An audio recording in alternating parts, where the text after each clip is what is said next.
भक्ति कर रहे हैं, पूजा कर रहे हैं, भगवान का स्मरण कर रहे हैं, लेकिन इन सारे कर्मों में, इन सारे कार्यों में, इन सारी क्रियाओं में मन क्या है यह अभी तक किसी को समझा ही नहीं। क्या है मन? किसे कहते हैं मन? थोड़ा बाईपास करके मन को भी देखना जरूरी है कभी कभी। क्या है मन? ज्यादा नहीं, लेकिन केवल एक ही बात से आप सबके सामने मन की बात को रखता हूं। मन क्या है एक बार समझ लीजिए। मन दिखता नहीं। जैसे हमारे शरीर में हार्ट है, ये दिखता है, वो चल रहा है, ये दिखता है, उसकी बाईपास हो सकती है। कहीं पर अगर ब्लॉकेज आ जाते हैं तो उसके ब्लॉकेज निकाले जा सकते हैं। लेकिन 2 मिनट के लिए मुझे बताइएगा, मन में अगर कहीं ब्लॉकेज आ जाए तो आप कैसे निकालेंगे? है कहां?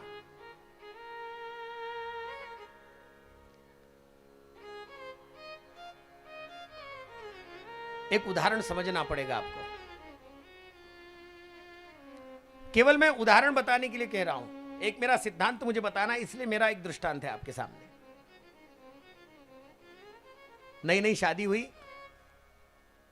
और शादी होने के पश्चात अब आजकल की शादियों में और आजकल के पीढ़ी में, अब जैसे ही वो बॉम्बे में गई, अब दोनों के दोनों बॉम्बे में जॉब करने वाले, दोनों को समय नहीं, और दोनों के दोनों जब जॉब शादी करने के पश्चात कुछ ही 2-4 दिनों के बाद में पहुंचे, एकदम से घर के आदमी ने कहा, मिस्टर ने मैडम से कहा, रसोई बनाओ। अब मैडम कहने लगी, आज तक ये केवल पढ़ाई करती गई, इसलिए किचन में तो जाने का काम ही नहीं पड़ा। न किचन में गई, न ऑटो देखियो, न बेलन देखियो।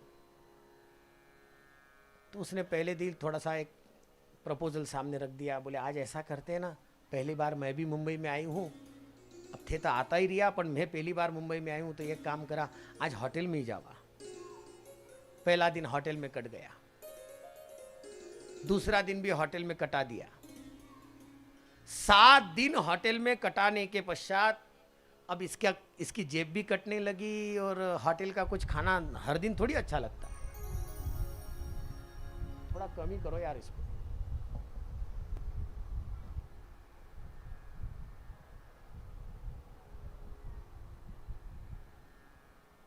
हाँ, बस सॉफ्ट कर दो उसको। अब बात ऐसी हो गई, 8 दिन एक जैसा केवल होटल होटल होटल और होटल ही करते करते आखिरी 9वें दिन उसने कहा, देख,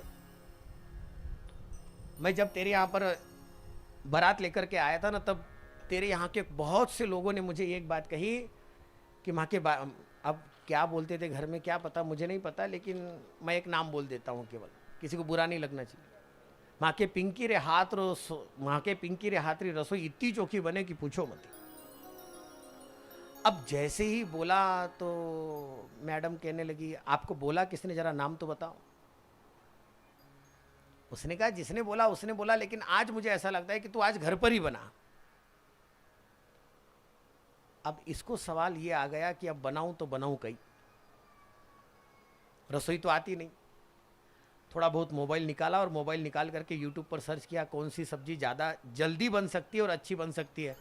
उसने कहा, एक काम करो, जाओ बाजार से अच्छी, आपको जो अच्छी लगती है वो सब्जी लेकर के आ जाओ। अब ये लेकर के आया पत्ता गोभी, लाया, मैडम को दिया।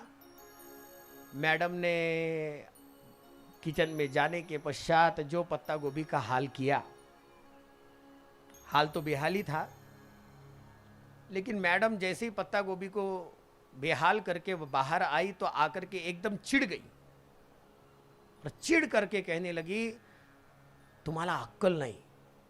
पहला वाक्य,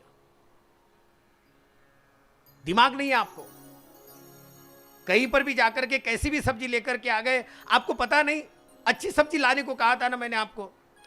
अब उसने कहा, अच्छी लाई थी और मेरे पसंद की लाई थी। उसने कहा, क्या लाया था आपने? बोले, मैंने पत्ता गोभी लाई थी। अरे क्या पत्ता गोभी, खाक पत्ता गोभी लाई थी आपने। पत्ते पत्ते निकालती गई, ना कोई पत्ता गोभी दिखी ना कोई गोभी निकली। ले, अब उसका क्या हाल हुआ होगा ये मुझे नहीं पता, लेकिन मुझे सच्ची बताना, पत्ता गोभी का अर्थ क्या है?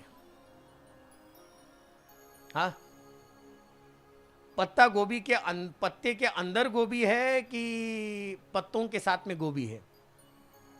क्या है? सीधी सीधी बात है,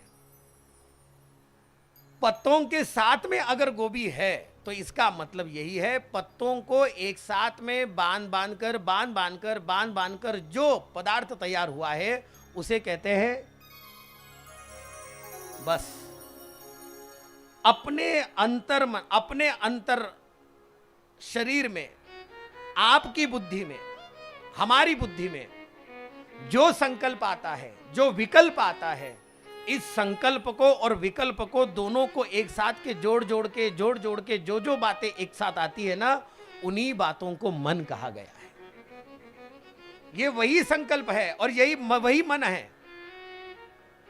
संकल्प और विकल्प दोनों को एक साथ में जोड़ करके जो तैयार होता है उसे मन कहा जाता है। कथा में जाऊं कि नहीं, जाऊं कि नहीं, अब जाऊं तो किस समय कैसे जाऊं, और नहीं जाऊं तो क्यों नहीं जाऊं। मन के द्वारा इसी प्रकार का संकल्प और विकल्प होता है। मन को जो समझ गया और मन के द्वारा जो समझ गया, उसके जीवन में कभी भी कोई भी वस्तु अज्ञाती नहीं रहती, अज्ञान नहीं रहता। और इसीलिए हमारे संतों ने और हमारे महात्माओं ने बार बार इस बात को कहा है, जो ये मेरा मन है वो मन मैं केवल आपके चरणों में अर्पण करूं, केवल आपके चरणों में।